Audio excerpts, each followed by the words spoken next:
ওই কাজগুলো কি ওনাদের করা উচিত বা ভবিষ্যৎ গণতান্ত্রিক সরকারের করা উচিত? এই সরকারের উচিত এখন রাজনীতিবিদদের সাথে কথা বলা, বড় বড় রাজনৈতিক দল যাদের কাছে কথা বলে। আরো অনেক ভালো ভালো মানুষ আছে এতগুলি রক্তের বিনিময়ে যেটা পাওয়া।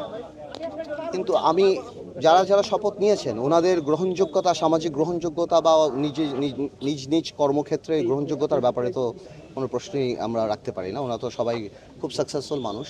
কিন্তু একটা প্রশ্ন থেকে যায় যে সরকারের মেয়াদটা কতখানি হবে এবং রাষ্ট্র মেরামতের কি কি কাজ ওনারা হাতে নেবেন, এটা না জানা পর্যন্ত আসলে আনসার করা কঠিন যে ওনাদের কাজটা কেমন হওয়া উচিত বা কি হওয়া উচিত। সো এই জিনিসটা ব্যাপার। আর না, আমাদের তো প্রত্যাশা অনেক যে আমরা তো না, আমরা তো চাই গণতন্ত্র পুনঃপ্রতিষ্ঠিত হবে, মানুষ ভোট দিতে পারবে, যে ভোটটাও 14 বছর দিতে পারে না। বাট এটাও সত্যি যে ভোটের আগে ভোটই একমাত্র গণতন্ত্র কনফার্ম করে না। এটাও সত্যি ভোটের আগে আরো অনেক কিছু করা দরকার হতে পারে। বাট সেই জিনিসটা কি করবে, কতখানি সময় করবে, সেই ব্যাপারে তো ইউনূস সাহেব এবং ওনার যে ক্যাবিনেট ওনারাই ঠিক করবেন। আমি মনে করি তো গণতান্ত্রিক ক্ষেত্রে নির্বাচন কমিশনের ব্যাপারটাই তাদের হাত দেওয়া উচিত। নির্বাচন কমিশন পুনর্গঠন থেকে আরম্ভ করে সে ব্যাপারে কথা বলা উচিত। তারপর আমলাদের যেই ব্যাপারটা সেটা করা উচিত।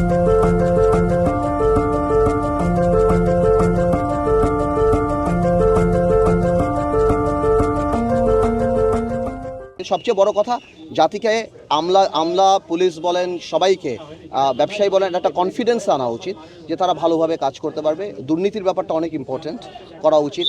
আর কিছু কিছু আইন আছে যদি ওনারা করতে চায়, যেমন আপনার অর্থনৈতিক রাষ্ট্রদ্রোহিতা পাশ করা উচিত, যার কারণে বাংলাদেশ থেকে লক্ষ লক্ষ কোটি টাকা পাচার হয়ে গিয়েছে। তাদেরকে কিভাবে আনবে, এই মানুষগুলি যে মারা গিয়েছে যাদের হাতের রক্ত লাগা, তাদের বিচারের কাজ কিভাবে হবে, এগুলিও খুব ইম্পর্টেন্ট। সো সব কিছু মিলিয়ে অনেক কিছু। এখন ওনারা কি করবেন, ভবিষ্যতে আমাদের সাথে বসবেন কিনা বা কি কর্ম পরিকল্পনা হবে সেটা সময় বলে দিন। এটা নির্ভর করে দীর্ঘ সময়ের ব্যাপার না। প্রশ্নটা হলো ওনাদের কাজটা কি।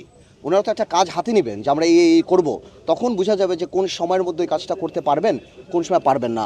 ওই কাজগুলো কি ওনাদের করা উচিত বা ভবিষ্যৎ গণতান্ত্রিক সরকারের করা উচিত, এটা নির্ভর করে যে কি করবেন। আমার মনে হয় সরকারের উচিত এখন রাজনীতিবিদদের সাথে কথা বলা, বড় বড় রাজনৈতিক দল যাদের কাছে কথা বলে এরকম একটা পরিকল্পনা, যাতে করে পিপল রিপ্রেজেন্টেশনও থাকে, মানুষের রিপ্রেজেন্টেশনও থাকে। এখন তার সংসদ নেই, তো বড় রাজনৈতিক দল যারা আছে তাদের সাথে কথা বললে অ্যাটলিস্ট মানুষের একটা স্বস্তির জায়গা থাকে। এই পুলিশ দলীয়করণের কারণে গত 16 বছরে পুলিশ প্রশাসন ভেঙে পড়েছে, অন্যান্য প্রশাসন। কিন্তু পুলিশে আরও অনেক ভালো ভালো মানুষ আছে, অনেক, সবাই তো দলীয়করণ হয় নাই। ওনাদেরকে কনফিডেন্স নিয়ে ফিরিয়ে আনতে হবে, তাহলে ঠিক হয়ে যাবে ইনশাল্লাহ।